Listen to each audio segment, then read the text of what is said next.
Krishnaya Krishna Bhaktaya Tad Bhaktaya Namo Namah Ananda Leela Maya Vigrahaya Hema Bhadivyanschavi Sundaraya Tasmai Mahaprema Rasapradaya Chaitanya Chandraya Namo Namaste Chaitanya Chandraya Namo Namaste Chaitanya Chandraya Namo Namaste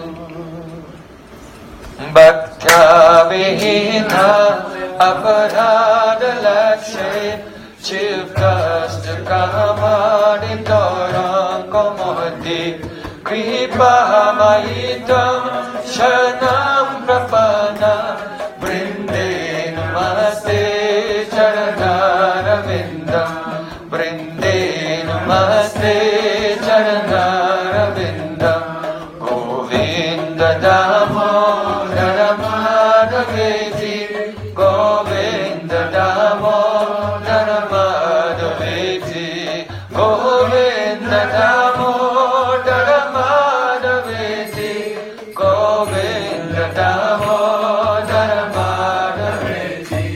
Everyone. Hey Krishna, Hey Adama, Hey Saketi, Govinda Damodara Madhaveti.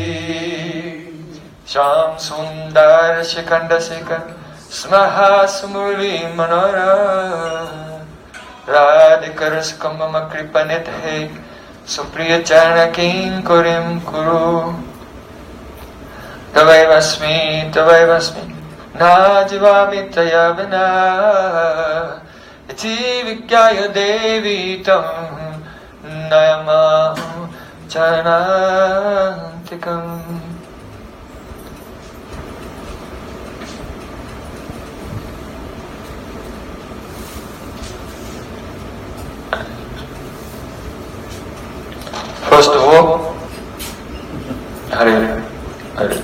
First of all, I offer my Sastang Dandavat Puspanjali, my heart like flowers thousands and thousands of times, at the lotus feet of my holy master, my supremely worshipable spiritual Gurudev, Asmadeva Paramarada Guru Pada Padma, Nitya Lila Pravishta Om Vishnu Pad, Ashtotara Satasisimat, Rupanuga Acharya Varya, Srila Bhaktivedanta Narayan Goswami Maharaj. Secondly, I offer my pranam thousands of times at the lotus feet of my Param Gurudev, to Srila Prabhupada, and to all of our Sri Rupanuga Gaudiya Guru Parampara. And finally, I offer my pranam to Pujapad Sri Bhaktivedanta Bhagat Maharaj, Pujapad Sri Shanta Maharaj, and all the assembled Vaishnavas and Vaishnavis. Vanchakalpatarubhascha Kripa Sindhuvayavcha Tita Bhavani Vaishnavi Namo.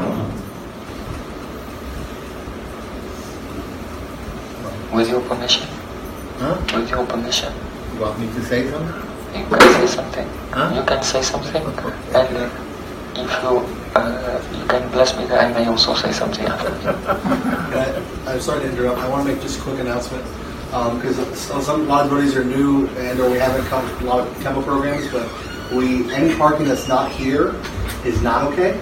So I have a completely empty car. I'm happy to ferry people back from the parking lot a few blocks away. But if everybody has a car that's not parked in these 4 spots, if we can move those down to Main Street, and I'll drive you back over. On the Main Street over here is okay too. But on the front of the house, we're not supposed to park there either. So, but I can drive people back, so it's only gone for 2-3 minutes. But I apologize. Some people didn't know. The city's giving us a lot of issues. All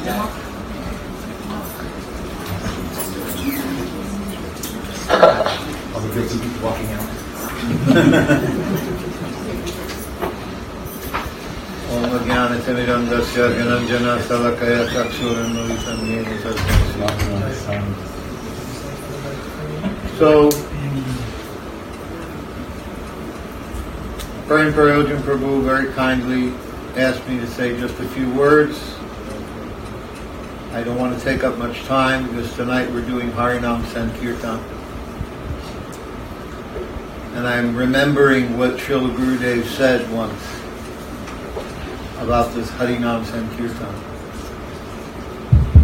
That some devotees asked that Srila Gurudev, we're all chanting Nam Aparad. So if we go out on Harinam Sankirtan, then what benefit anyone will get from this Nam Aparad? It was in Vrindavan. Yes, it was in Vrindavan.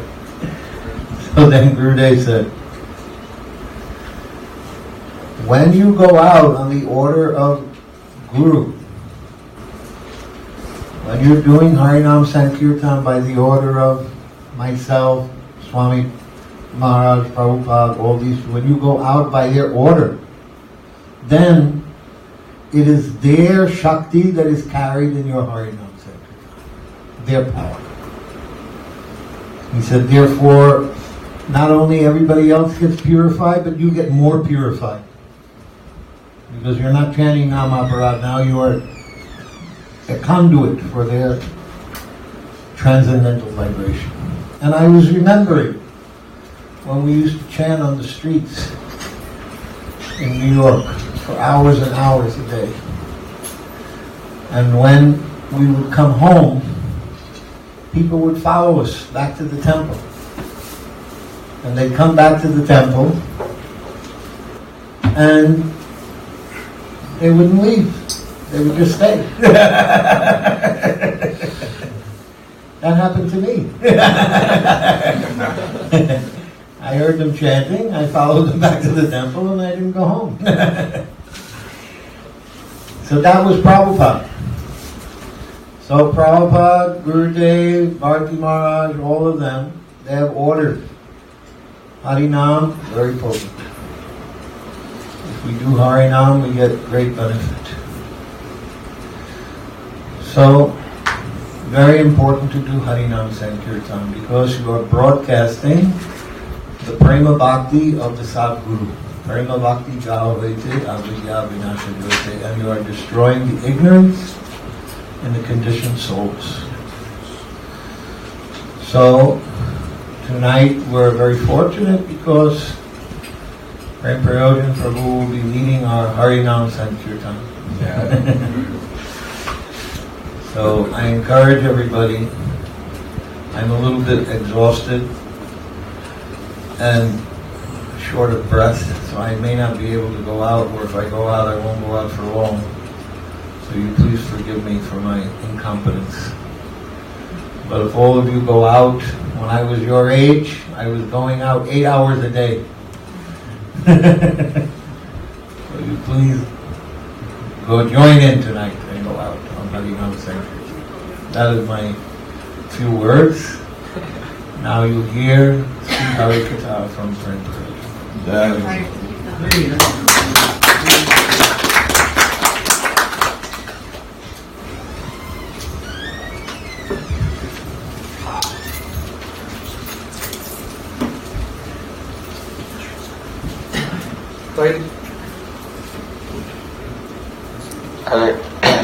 By the causeless mercy of Sri Guru and Gauranga, today we are honoring, we're celebrating the divine appearance day of Srila Vrindavan Das Thakur. Srila Vrindavan Das Thakur ki Jai. Ishwarera Janmatithi Jayeno Pavitra Ei Mata Vaishnavera Titira Charitra. Srila Vrindavan Das Thakur himself has said that just as the appearance day of Krishna, the Supreme Personality of Godhead, is pure and transcendental, so in the same way, not less, the appearance and disappearance days of pure Vaishnavas have similar titira charitra, that means glorious qualities and purifying powers. Therefore, it is essential on appearance and disappearance days of Vaishnavas to have a big feast of hearing their qualities. Because in Vedic culture, in Western culture, on your birthday, everyone buys you a present and gives you something. But in Vedic culture, when it's your birthday, you have to give to everyone else. So those who will honor the appearance day of Srila Vrindavan Das Thakur, on this day, he will be sprinkling very special mercy to everyone. And Sri Krishna himself, Sri Chaitanya Mahaprabhu, Nityananda Prabhu, will be so pleased. Sri Krishna said, Mad Bhaktya Puja Vyadika, the service, the worship of my devotee is superior to my worship even. So we'll be discussing more about that later. Why Sadhu Sangha and the service of pure devotees is not only superior to Krishna's worship, but without it there is no worship of Krishna. There is no access to Krishna at all without Vaishnava Kripa. So Vrindavan Das Thakur was born in the year 1507 AD. That's 3 years before Mahaprabhu accepted the renounced order. His father's name was Vaikuntanath Vipra and his mother's name was Narayani.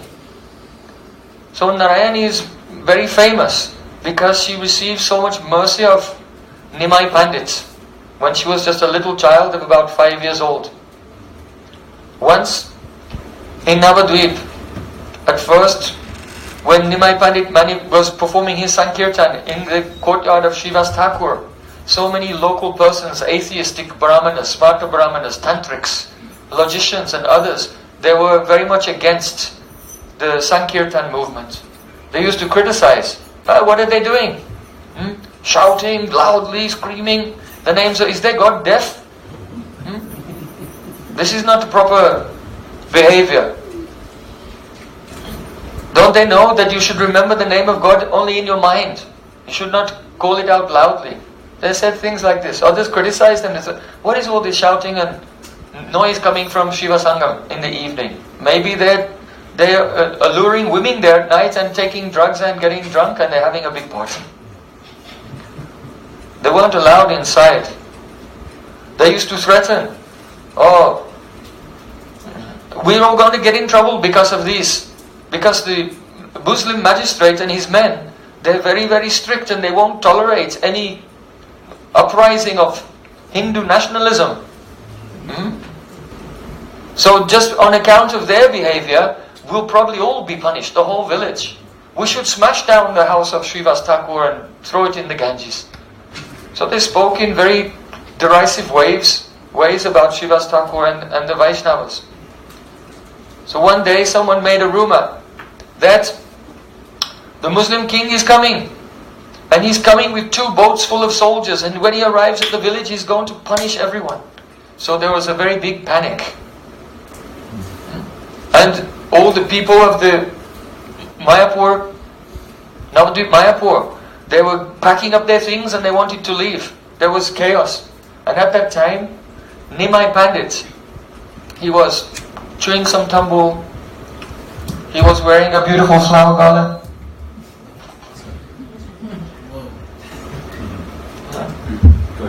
Okay. He was wearing a beautiful flower garland. He was decorated with sandalwood paste and fragrant oil in his hair, and he was strolling on the bank of the Ganga in a very relaxed mood. And all the people were panicking. Some saw him. They said, who does he think he is? This Nimai. Who does he think he is? Is he a prince? We're all in trouble now because of him. And he's just casually strolling around. So when they said, who does he think he is? Who does he think he is? Then Nimai Pandit was thinking, shall I tell them who I am or not? And then he decided, yes, now is the time.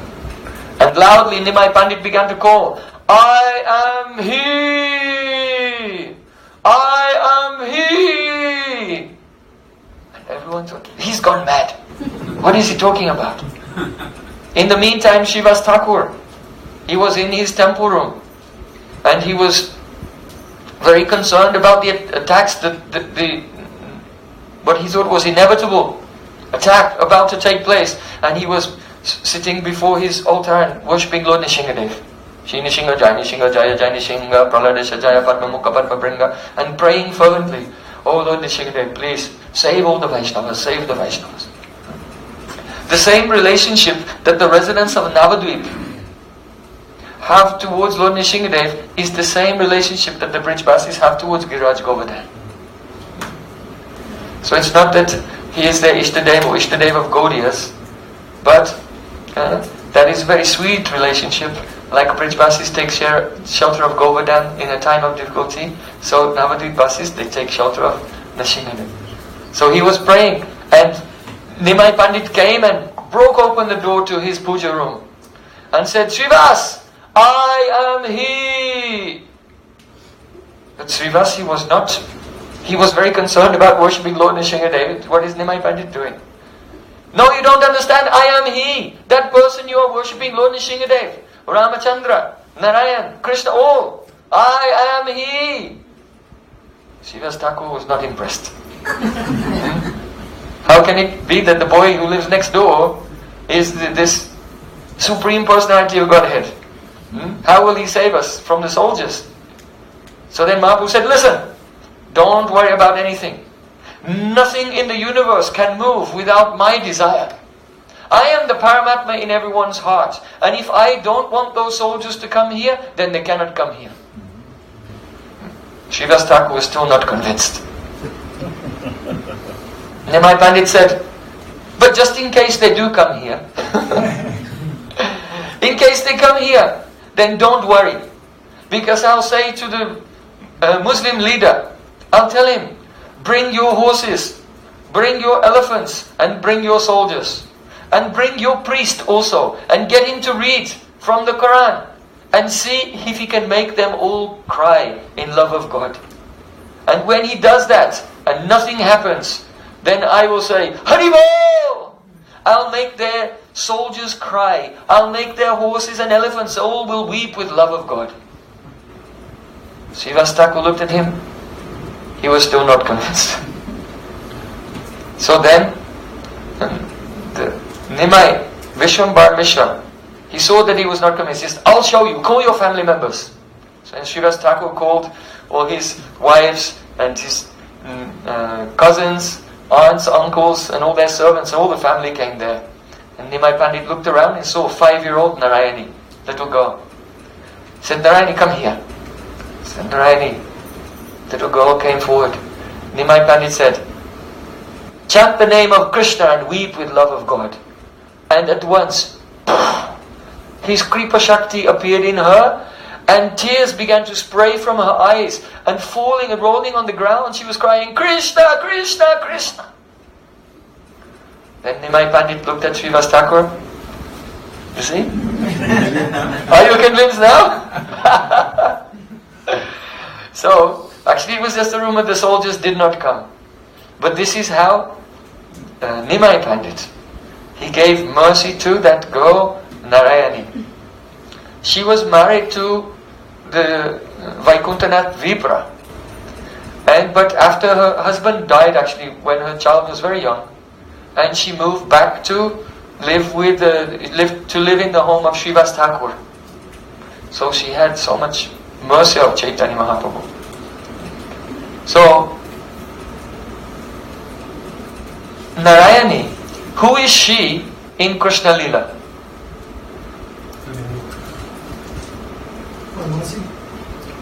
Purnamasi? No. Kalimbika. Kalimbika, yes. Krishna has, of course, Madhya Yashoda feeds Krishna breast milk. But sometimes, if she's busy, then Krishna has a wet nurse named Ambika who feeds breast milk to Krishna. So Ambika came in this world as Srivas Thakur's wife, Malini Devi.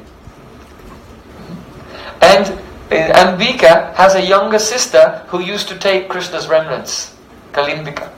So that same Kalimbika from Krishna Lila appeared as Narayani, and Narayani was again doing the same Lila of taking Krishna's remnants, but in the form of Sri Chaitanya Mahaprabhu. So she gave birth to Vrindavan Das Thakur in Mam Gachi, that is in the island of Moda Drumadvip in Navadvip Dham. So Vrindavan Das Thakur, when he was young, he became the recipient of the full mercy of Sri Nityananda Prabhu. He was a disciple of Nityananda Prabhu and empowered by him. And by his mercy, in 1535, 2 years after the disappearance of Chaitanya Mahaprabhu, he completed Sri Chaitanya Mangal. It was called Sri Chaitanya Mangal at first. But then later, the disciple of Narahari Sarkar, Lochan Das Thakur, he was only 17, he wrote a poem in some form, Chaitanya Mangal. And then the devotees recognized the Chaitanya Mangal of Sri Vrindavan Das Thakur as Sri Chaitanya Bhagavata. And Sri Kavi Karnapur revealed that it is quite appropriate that his Shastra should be recognized as the Bhagavat of Sri Chaitanya Mahaprabhu, because Sri Vyasadev, Vedavyas, in his Samadhi, he received the eternal Shastra Srimad Bhagavatam and manifested it in this world. And that very same Vedavyas appeared as the son of Narayani, as Vrindavan Das Thakur, and did the same service in his Samadhi, in his trance. He saw the beautiful pastimes of Sri Chaitanya Mahaprabhu and manifested the Chaitanya Bhagavat. So, Prabhupada Bhaktisiddhanta Thakur, when devotees would first come to the mat, he would recommend that they should study Sri Chaitanya Bhagavat. For a number of reasons. First of all, by studying Sri Chaitanya Bhagavat, even Muslims, even atheists, their life will become auspicious and they will attain love of God. Srila Krishnadas Kaviraj Goswami has said. And you can understand that Chaitanya Mahaprabhu is Supreme Lord Sri Krishna himself, and all the avatars come at the time, the avatar Kal, at the time of his descent, they enter into him. And he appears with the devotees of all the various avatars as well, appear with him, and he gives mercy that was not available in any other incarnation. But Vrindavan Das Thakur, due to his excessive absorption in Nityananda Prabhu, he didn't write. There are many pastimes of Chaitanya Mahaprabhu that he didn't write because he got carried away in remembering Nityananda Prabhu and writing about Nityananda Prabhu's glories. So, due to this reason, Srila Krishnadas Kaviraj, whatever was not written in detail by Srila Vrindavan Das Thakur, he has elaborated upon that in Chaitanya Charitamrita. And also, the Chaitanya Bhagavat focuses on the Navadvip Leela, and there's some brief description of the pastimes of Chaitanya Mahaprabhu in Jagannath Puri. Whereas Sri Chaitanya Charitamrita just briefly discusses the Navadvip Leela and gives extensive explanation of the pastimes of Chaitanya Mahaprabhu in Puri.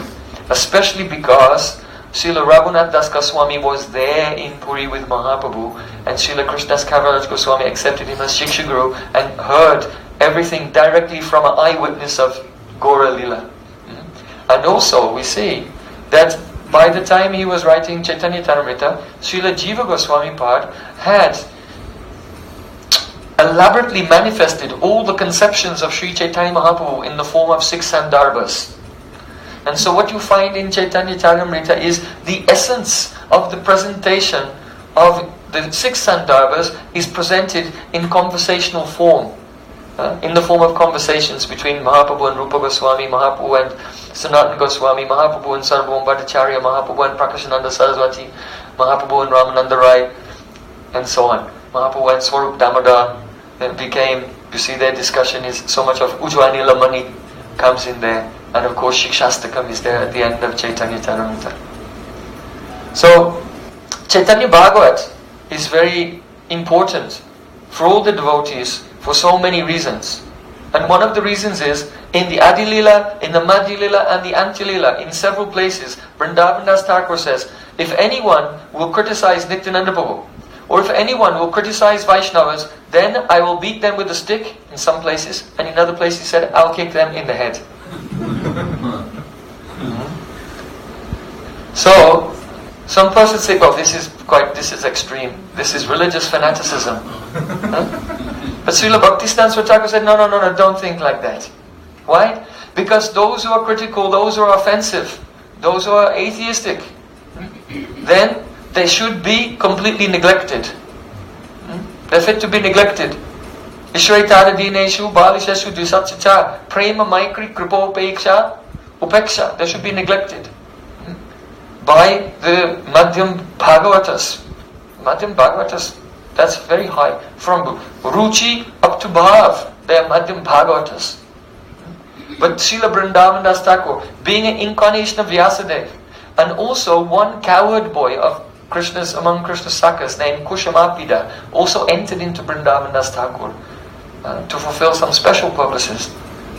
So, being such a divine being, his vision is not like the Madhyam Bhagavat, but of the Uttam Bhagavat. And he's overflowing with mercy for everyone. So if Vrindavan Das Thakur will kick us in the head, that will be so nice. Because if just some dust from his lotus feet will touch us, then the result will be all misconceptions, all attachments, all anarthas. They'll gradually be completely diminished, and one will become released from material existence and attain Krishna Prem. So his compassion is causeless. It has no limits. He wants to give mercy to everyone. Now, another one of the important points made again and again by Vrindavan Das Thakur is honoring Vaishnavas and honoring Guru.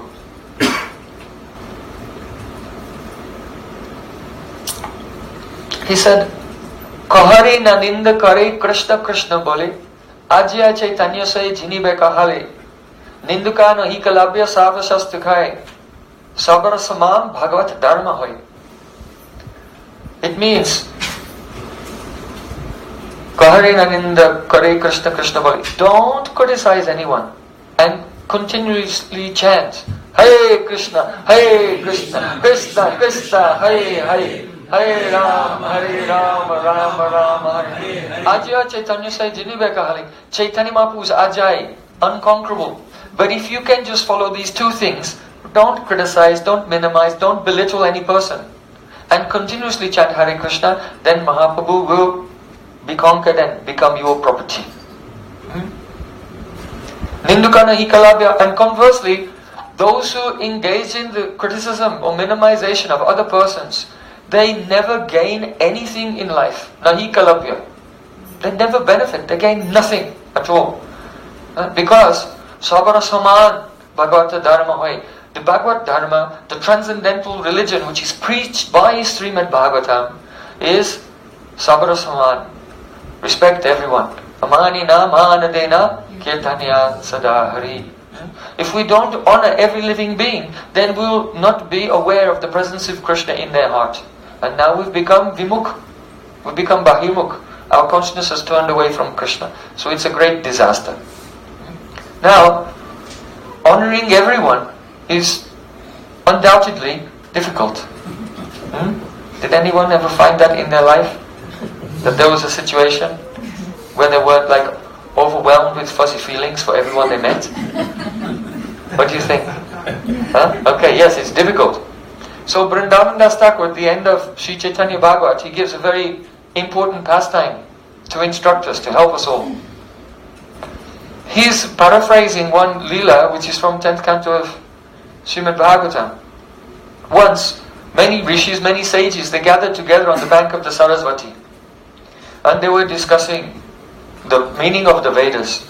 And some of them said, Lord Brahma is supreme. Some of them said Vishnu is supreme. Some of them said Shiva is supreme. And they couldn't decide. So they approached Bhrigu Rishi.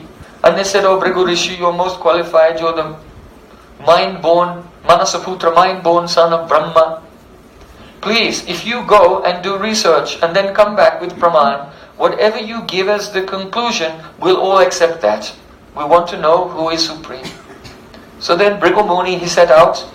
And first he went to visit his father, Lord Brahma, in Satyalok. So when a son approaches his father, the father should be respected in all ways. He should never be disrespected in any way. So son should bow down and speak sweet words of glorification and serve his father. But Bhrigu Rishi just marched in there, didn't bow down or anything. But Brahma, because he's very soft-hearted and had love for his son, he just began to speak to him very sweetly. But when he was speaking, Bhrigu Rishi just was looking in the other direction and ignoring him. So he was making a mental offense. When Brahma saw this, he became inflamed with anger. And he just became so angry, it was as if he was going to incinerate him. But all the demigods came and said, "Oh, please be pacified, be peaceful, he's your son, don't be angry with him." And Brahma calmed down, but Bhrigu Muni, when his father got angry, he quickly ran away. And then he went to Kailash. He went to Lord Shiva. So Lord Shiva is also his senior, and he should have bowed down to him, but he just came marching in, and Lord Shiva is very kind, very affectionate. So the juniors, they should not go and embrace their seniors. This is not proper etiquette. Juniors bow down to their seniors, and if senior feels inclined, very favorably disposed to them, they can lift them up and embrace them. So, though he didn't bow down, but Lord Shiva is very kind, he went to embrace Bhrigu Muni. Bhrigu Muni said, "Don't touch me. You're covered in ashes." Right? Lord Shiva smeared in ashes from the cremation ground, from dead bodies. He said, "Don't touch me, you're covered in all this." Where is it written in Shastra that you're supposed to smear ashes from the cremation ground on your body? And you have such bad association, all the Bhoot, Pret and Pisach, all the witches and ghost ghouls and hobgoblins are your associates. So don't touch me, I'll be contaminated. Lord Shiva became ferocious. He grabbed his trident and he was about to kill Bhrigu Muni. Parvati fell at the feet of Lord Shiva. "Oh, please don't fight with him. Be merciful, be kind to him. You're like his older brother." But Bhrigu Muni, he ran away. He was thinking, Brahma, he can be supreme truth. He's not free from anger. And anger comes from what? Unfulfilled desires. Kama ish, krodha ish, rajaguna smutva. So Lord Shiva is also angry. He's not tolerant, he's not humble. So then he went to Vaikuntha. There Lord Narayan, Lord Vishnu was lying down, and Lakshmi Devi was massaging his feet. And Bhrigu Muni, without any introduction, he came running in there and he kicked Lord Vishnu in the chest. At once, Lord Vishnu got up and paid obeisances to him. And then when he paid obeisances, he came and along with Lakshmi Devi sat him down and he washed his feet and spoke very sweet words to him. He said, "Oh Brahmin, please forgive me. I did not receive you properly when you arrived. And it may be that your soft foot has become injured by my hard chest." So then Bhrigu Muni, his hairs were standing on end, tears were flowing from his eyes. This is the Supreme Lord. He has no lust, he has no anger, he is completely tolerant, he has no touch of any gunas, he is completely Vishuddha. Supreme Lord said, "Oh, because I have made some offense to you, to remember that I am always the servant of the Brahmanas, I will keep your foot dust on my chest." So on the chest of all the Vishnu Tattva, you can see Swarnareka, this side, and Srivats this side, and next to it Bhrigupad, the mark of the foot of Bhrigu Rishi. So then Bhrigu Rishi went back to the bank of the Saraswati, and he told all the sages, "Oh, Vishnu, the Vishnu Tattva, that means Krishna, all the Vishnu Tattva, he is the Supreme Personality of Godhead." Now, this history, I think everyone knows. We all know, right? Everyone heard it before. But Srila Vrindavan Das Thakur is giving a very beautiful perspective on this. He's saying that Brahma became angry. Is it a fault of Brahma that he became angry? Let's criticize Brahma. Why did he become so angry? Didn't make a big offense. Brahma is so bad. And what about Shiva? Shiva also. Shastra says you should tolerate everything. If someone insults you, they're your friend actually, they're helping you. Why did he become so angry? Shiva is so bad. And what about Bhrigu Rishi? He is also bad. Because what kind of behavior is this? Disrespecting his father, disrespecting Shiva, and kicking Lord Vishnu These are all bad activities. So the teaching in this story is that Brahma has faults, Shiva has faults, Bhrigu Rishi has faults. That's the teaching, right? No. Srila Vrindavan Das Thakur said that each and every one of them, they are pure devotees.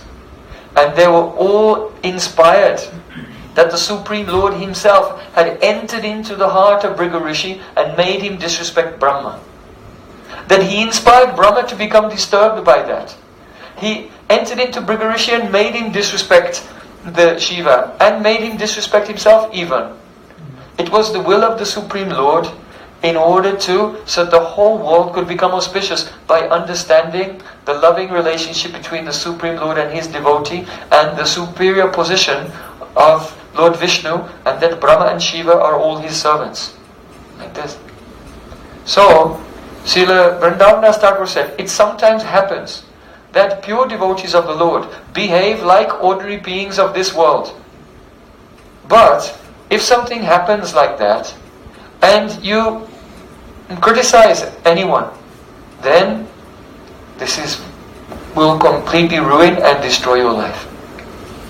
So he said, when we're in Vaishnava Sangha, and there's some situation, there's some controversy, there's some argument, or some elevate devotee does something that we can't understand, or they disagree with anyone like this, then this is a very critical point in one's life, and it's also a great opportunity.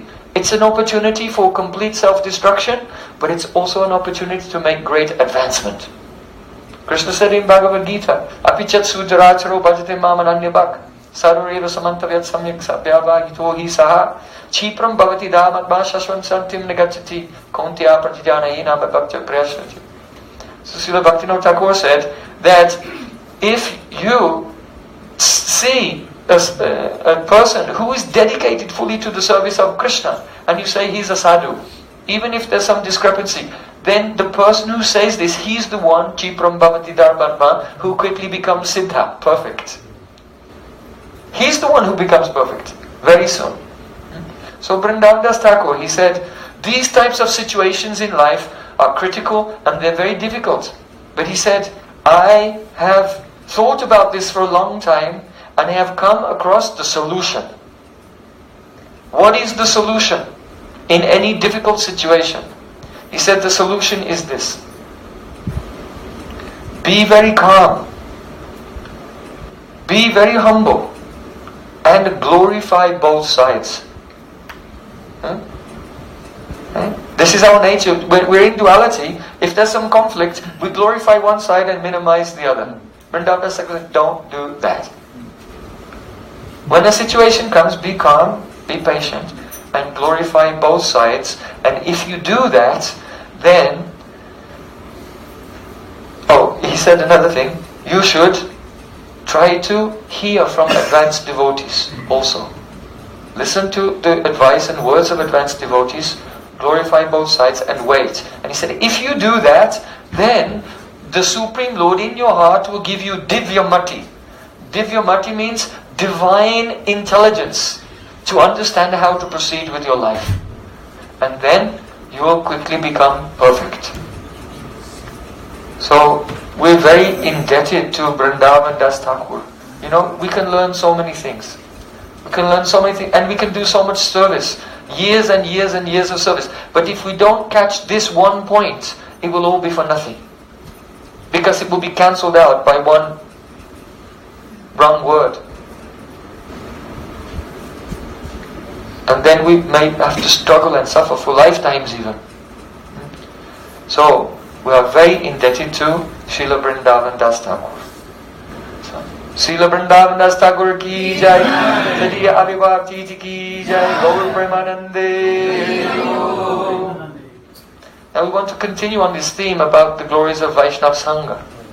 So we're going to discuss this verse, 11th canto of Srimad Bhagavatam, chapter 20, verse 8. So you can repeat. Yadrichaya matkatado Jata sradastuya puma Na nirvino nati sakto Bhakti yogosya siddhidaha.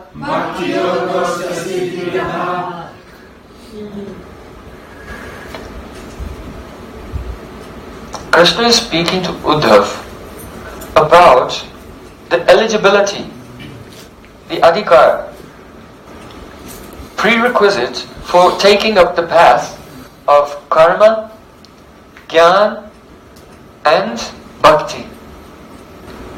So when he comes to describe the prerequisite for taking up the path of bhakti, Krishna spoke this verse. Yadrichaya means by good fortune, mat kathado, jata sraddha.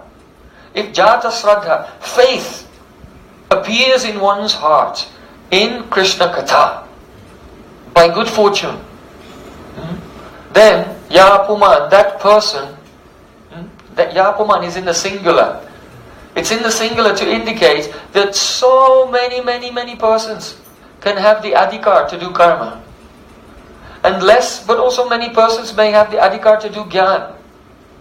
But those who have the adhikar to do bhakti, they are very rare. So Krishna is telling it in the singular. They are yadrichaya, those who have good fortune. They awaken the shraddha, faith, in hearing Krishna Katha. And those persons, na nirvino, they should be not very disgusted with material existence. You know, the jnanis, they're very disgusted with the world. And nati sakto, and they should not be too attached. So not too detached and not too attached to the world. Persons who have such qualification, then bhakti yogosya siddhida, by practicing bhakti yoga, they will easily attain siddhi, perfection of their life. So, what is the meaning? What is the meaning here?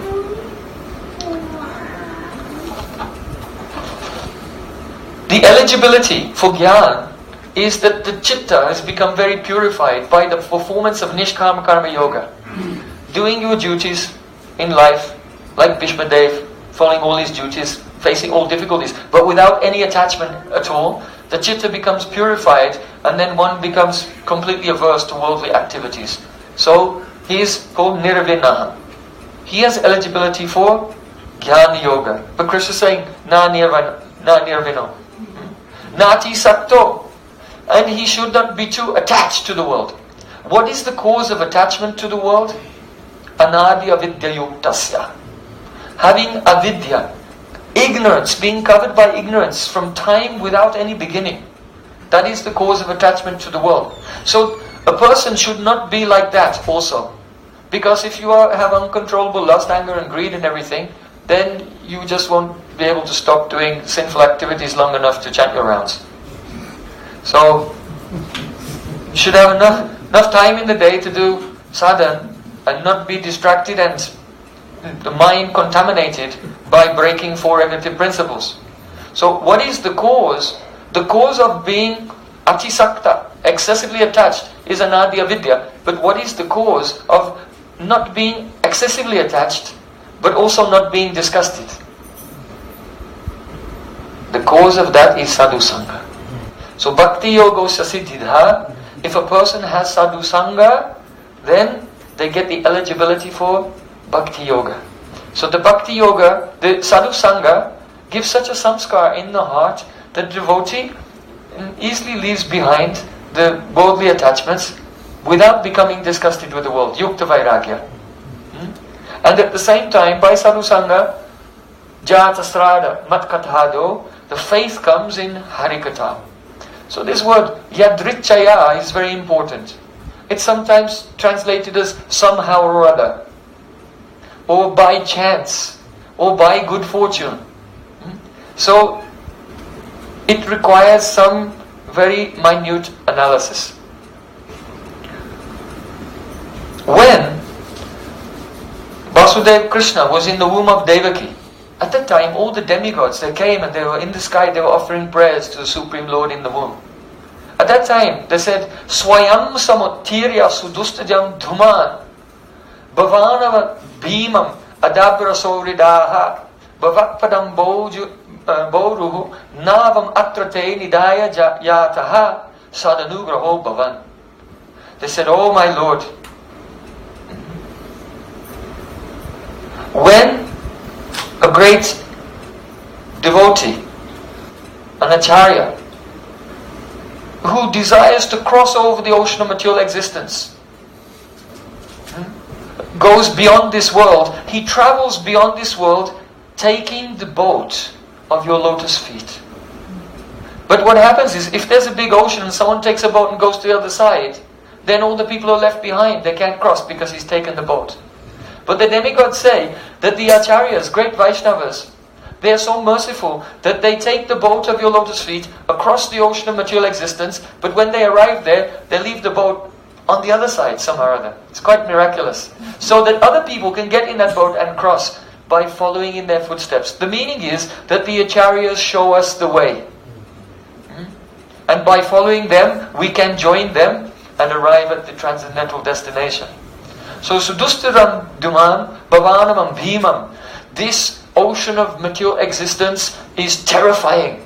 It's very dangerous and it's very difficult to cross. But by their mercy one may cross over. Dhumam means, "Oh my Lord, you are like the sun. You shine, you're effulgent like the sun."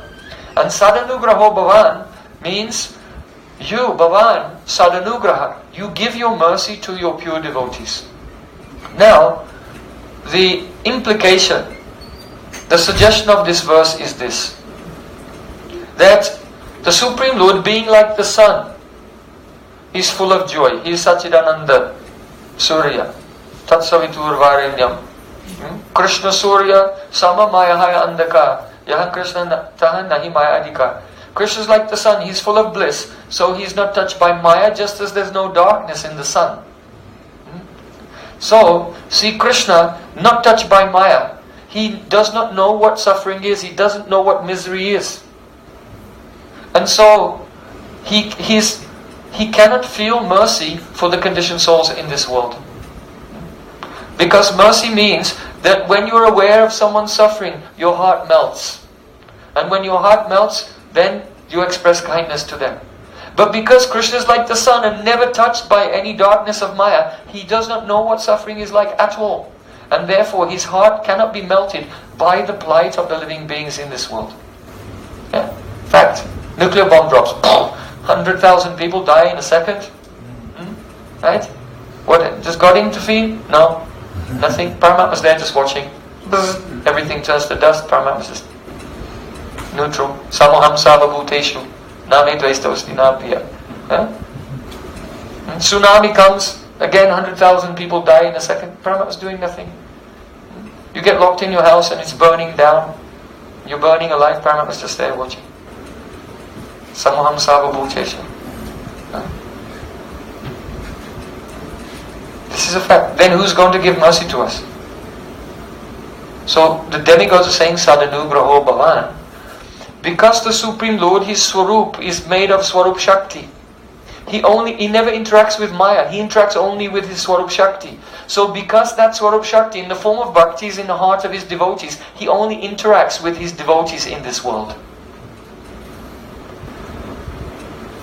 Now the devotees, just like a person who wakes up from a dream, may remember that, oh, in my dream there was some suffering. So a devotee who has become pure and transcendental has a slight memory of what it was like. So when he sees the persons of this world just wandering lifetime after lifetime, even they may think they're enjoying, but then not everyone is suffering miserably. When he sees, his heart is melting.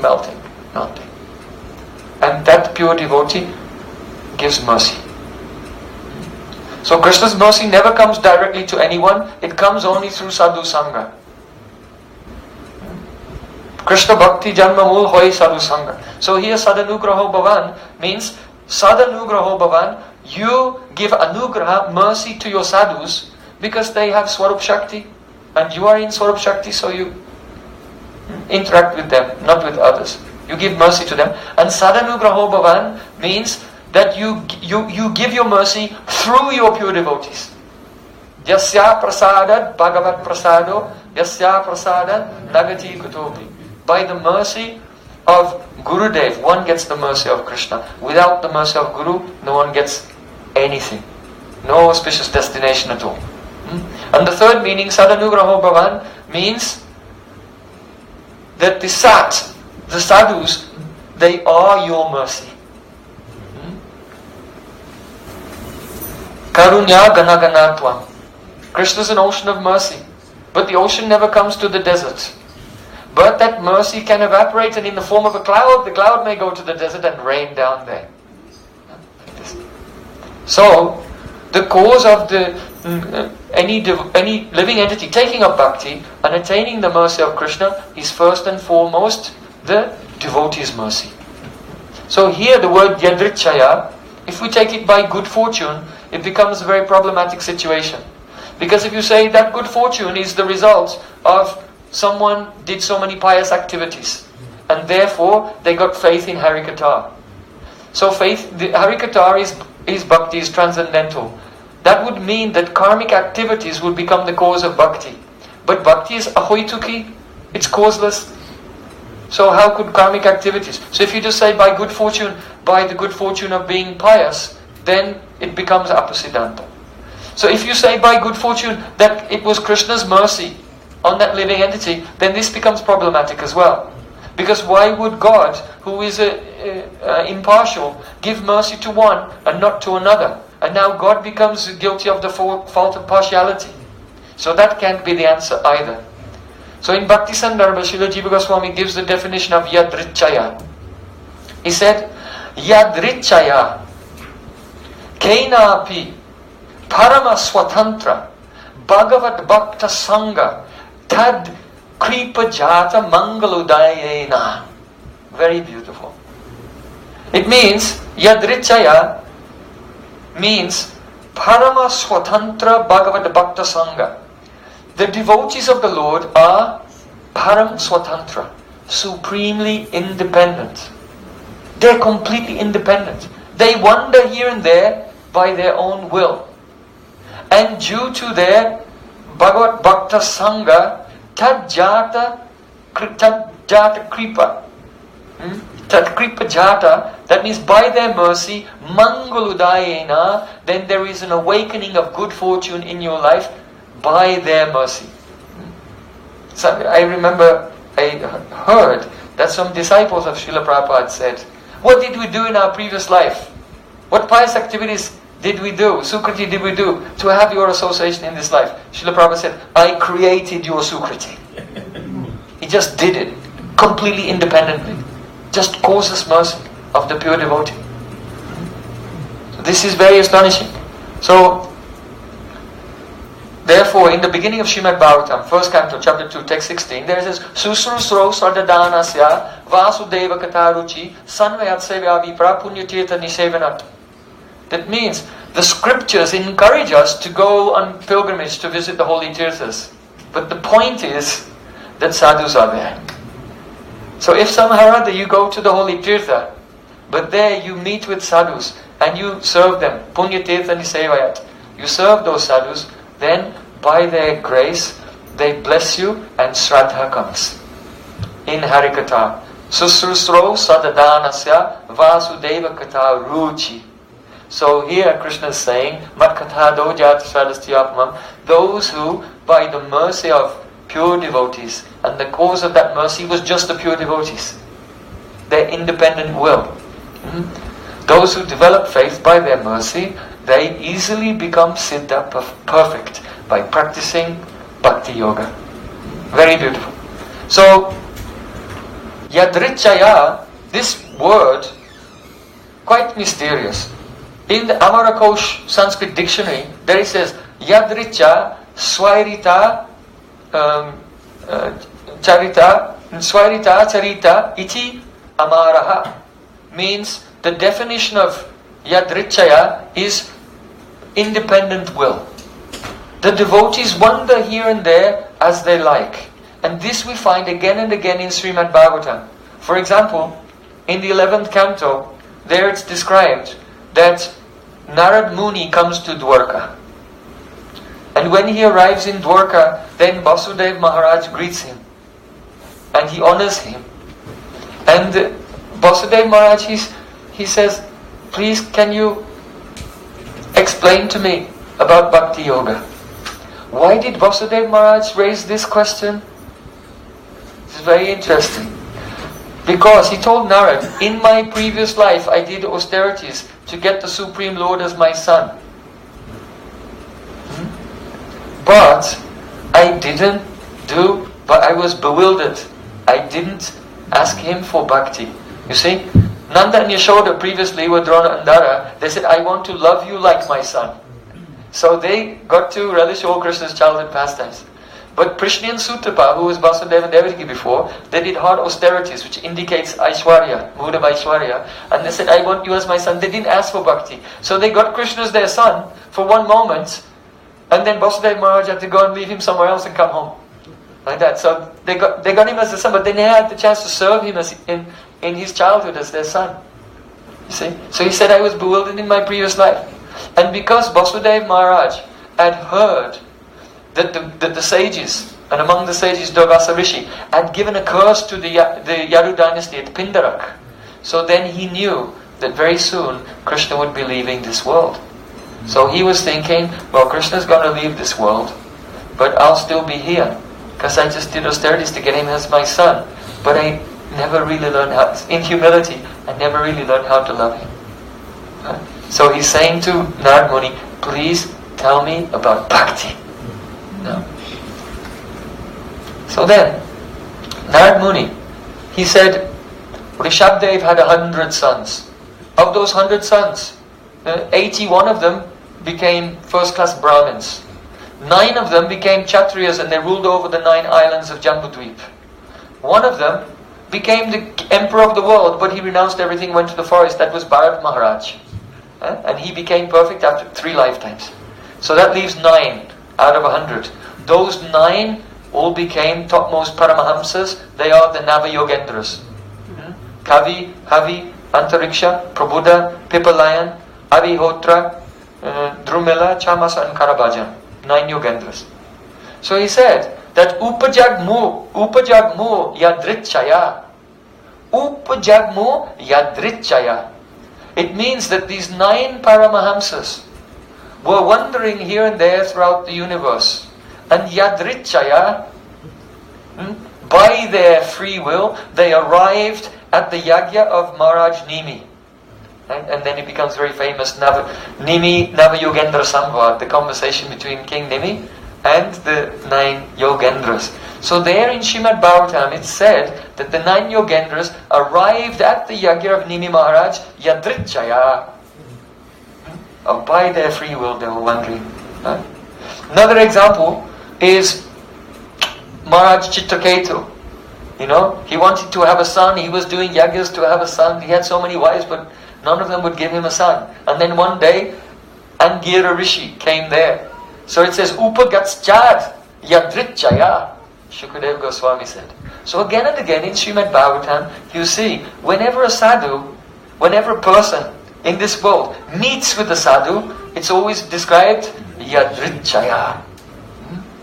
That is just the sweet will, the freedom of the sadhu. Now someone may say, well, Krishna's Paramishra, he's a supreme controller.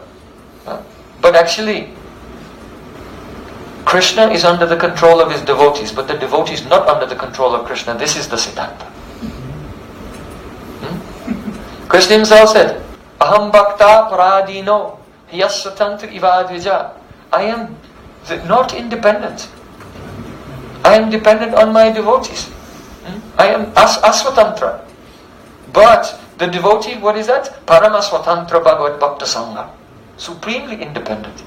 Because bhakti controls Krishna. Yesterday we were discussing that. Daseshu ananya sharaneshu yad atmasatvam.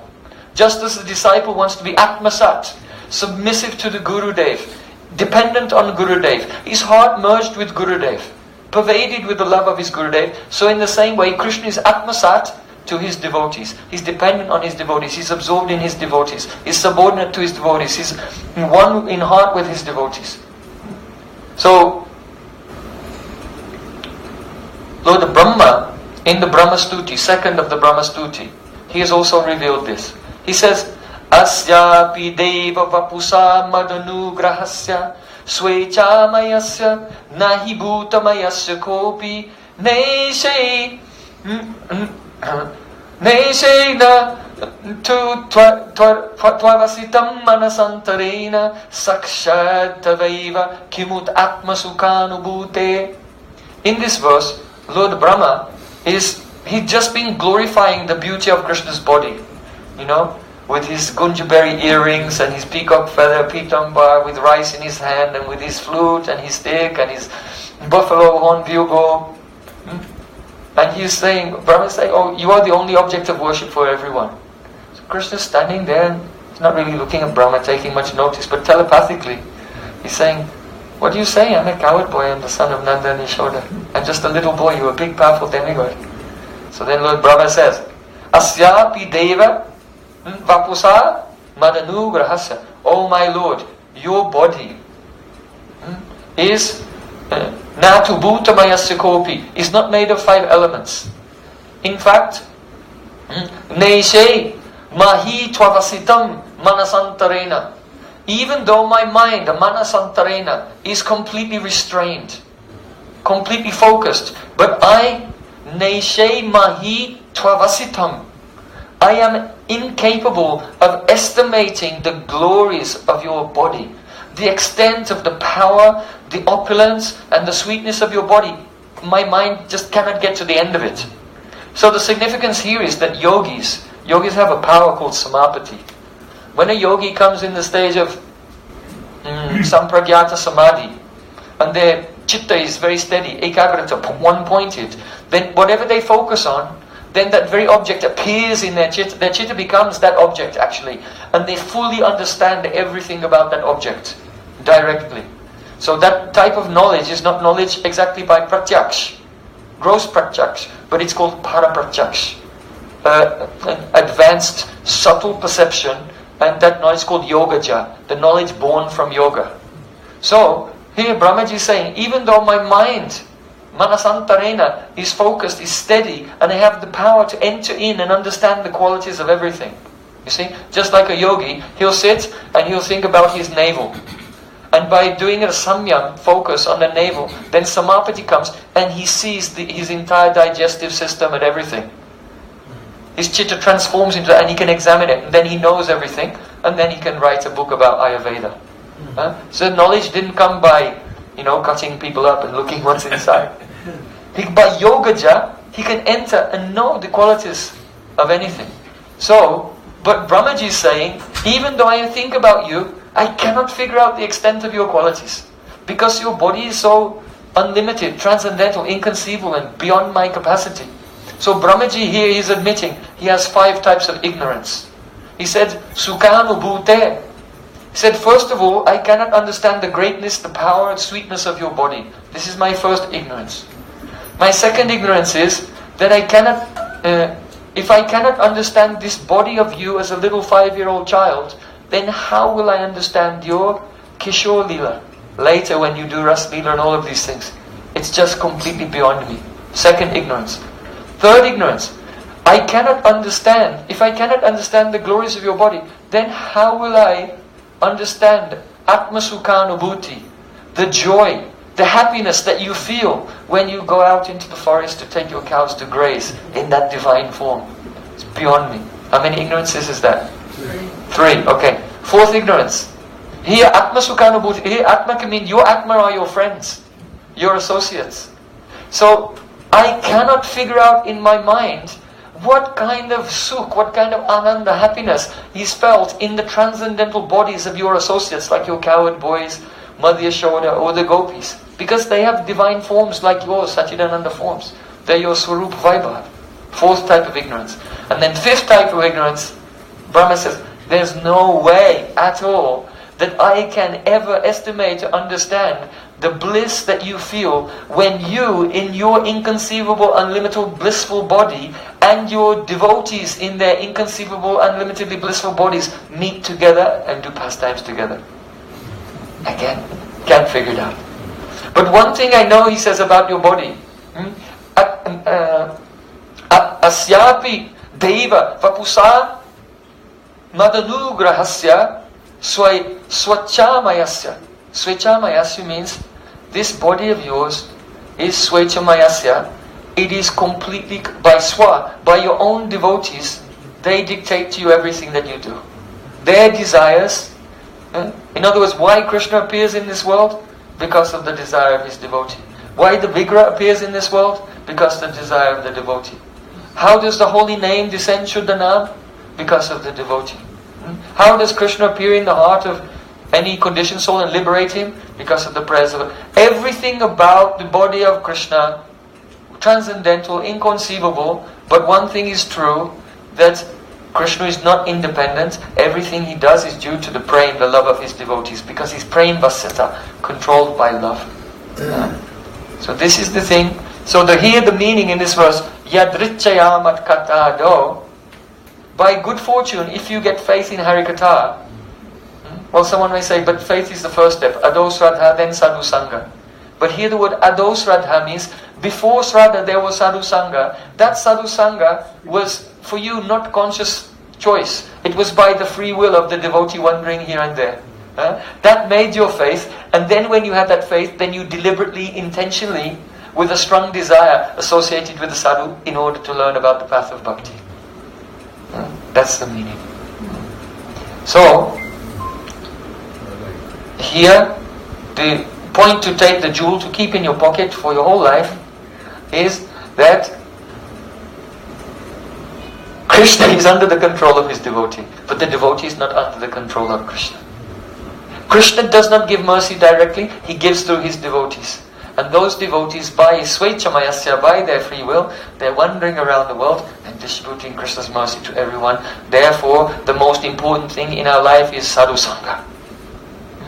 Always. Our first sadhu sangha, it was just by their causeless mercy. And if another sadhu comes, that's his causeless mercy. But once we have the shraddha in Harikatha and in sadhus, then no need necessarily to wait for them to come. We should go there. Janana maranadi samsara anala santapta dipta shesha jalarashimiva. The Upanishads say, just like a person whose hair is on fire runs to the river to jump in, so anyone who is in this fire of material existence should run to sadhu sangha. Because in that sadhu sangha, then we can receive something that we cannot receive anywhere else. You will not receive by listening to recordings, by watching videos, or reading books even. In sadhu sangha. That is their path, their transcendental mood. All the verses of Srimad Bhagavatam, they're filled with praying. And they can only Bhaktya Bhagavatam Grajam Nabhuja Natatika. Lord Shiva said, the Shastra can only be understood by one who has love, bhakti. Na buddhya, not by intelligence, na chatika, and not even by reading the purports, not by reading the commentary. Cannot understand. So unless a person, if Vyasadeva is describing the separation of gopis of Braj, if you don't have separation mood, then when you read it you will not feel it. But the pure Vaishnavas, they have that fire of separation. We can give an example. Because it's hot here, but if you live in a country when it's really cold, when it gets cold, just download a video of a fire and sit in front of your iPod and warm your hands, right? What will happen? Nothing will happen. You have to be by a real fire. So in the same way, the fire of separation is blazing in the hearts of pure devotees. So when we sit and we hear Harikatha from them, then we hear the words of Srimad Bhagavatam, but we feel the heat of the fire of gopi separation. Then we can realize the meaning of Srimad Bhagavatam. Like Raghunath Das Goswami.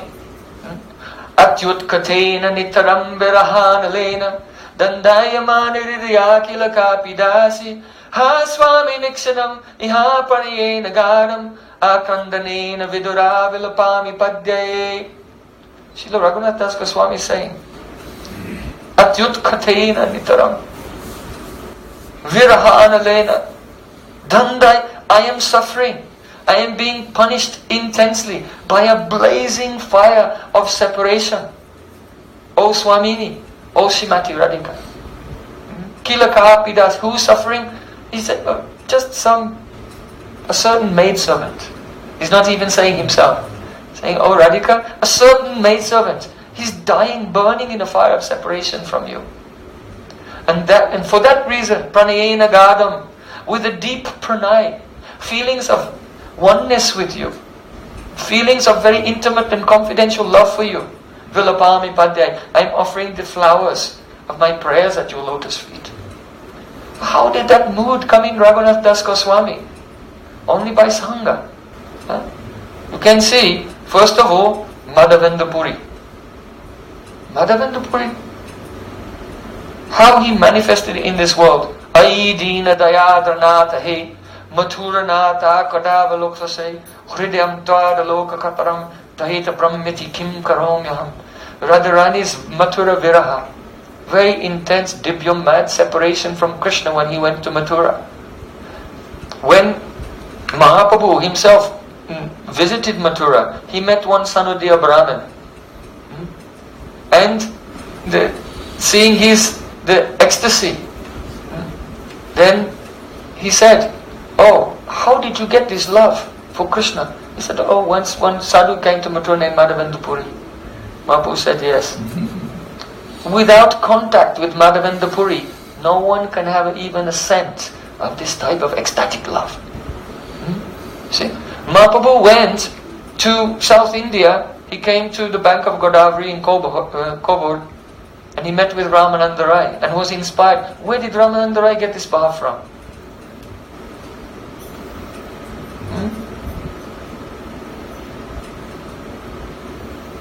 Who's the guru of Ramananda Rai?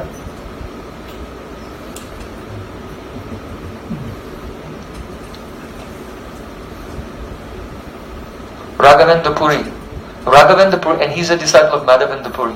So again, it's proven that there's no way anyone in this world can have this ecstatic connection with Radhika's Prem unless there's connection with Madhavendra Puri. He's the seed of the Kevala Madhuryamai Swarasiki Upasana. Completely sweet, devoid of any opulences, natural, loving service to Radha and Krishna in Braja.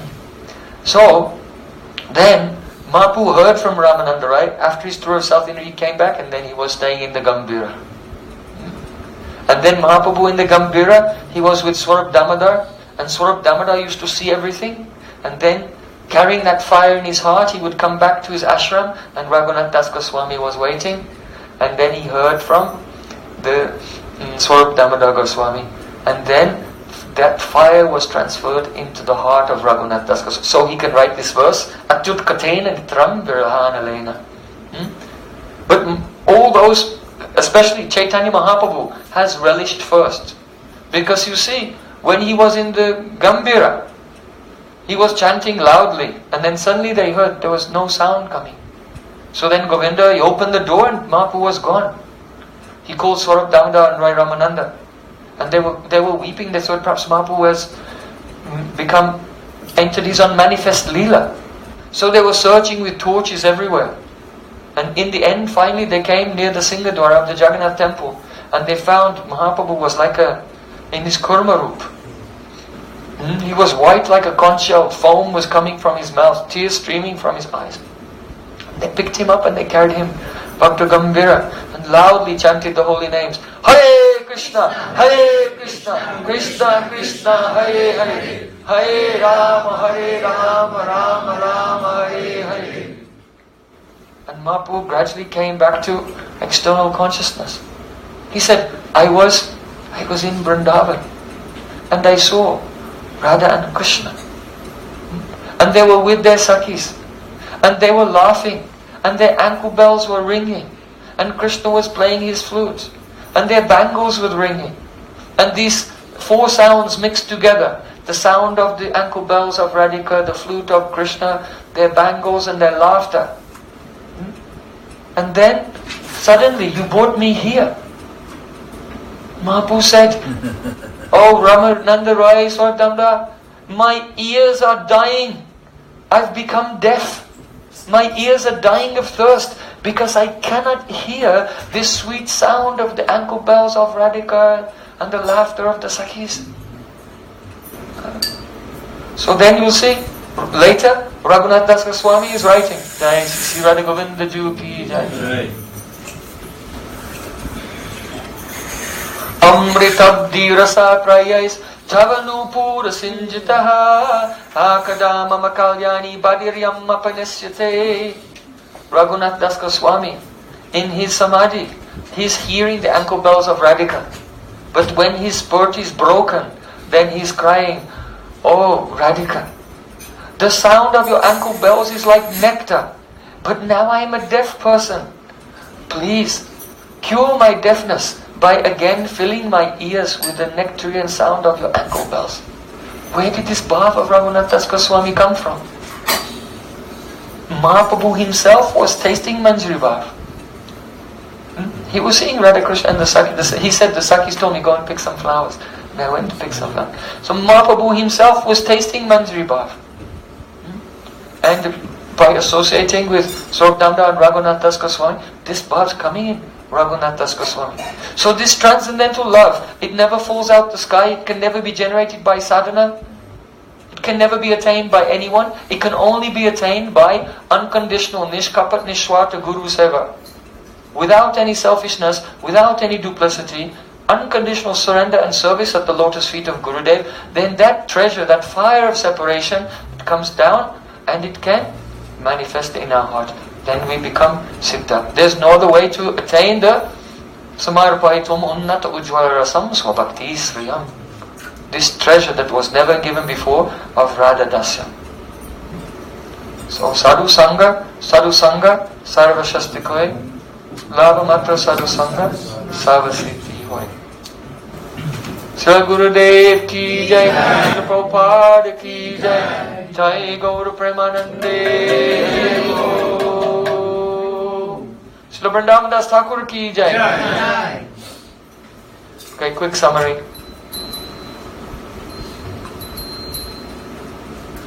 Why can't you get mercy directly from Krishna? Raise your hand.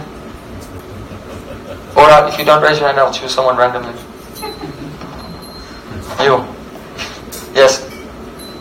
Why can't you get Krishna's mercy directly? Because the devotees are more merciful? Well, maybe they could give more, maybe Krishna could give less. No, because Krishna is like the sun. And there's no Maya in the sun. So suffering is Maya. So Krishna has no awareness of suffering. And mercy means a melting of the heart when you feel an empathy for someone suffering. And that's why Krishna cannot give his mercy. He's in Goloka Vrindavan playing his flute, dancing with Radharani. He's not thinking, oh, Jaydev's there in Alachua. He's so fried. He's got to pay his bills. Has to catch up on his credit card. Because what do you think Krishna's doing? Think he's thinking about this? No, sorry. Yeah. So the mercy only comes through the devotees. This is the first. I have to summarize, otherwise it seems like someone forgot. Then, next point. What does Yadrichaya mean?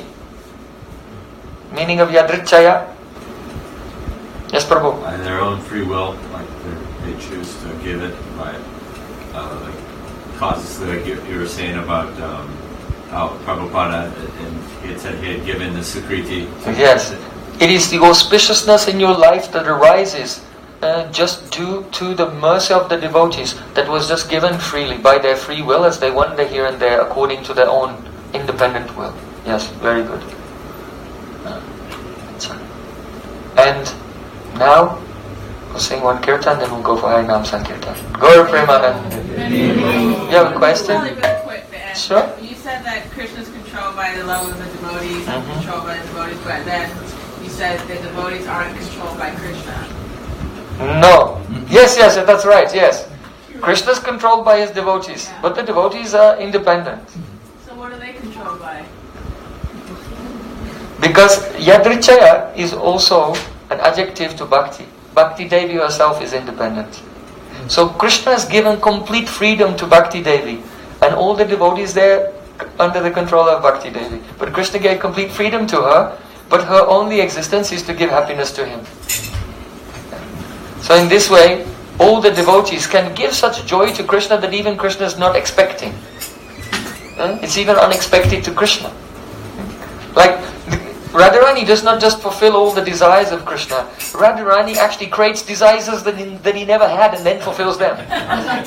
You understand? Because she's bhakti in its highest form. It's completely swatantra, independent. That means Krishna's not in control of it.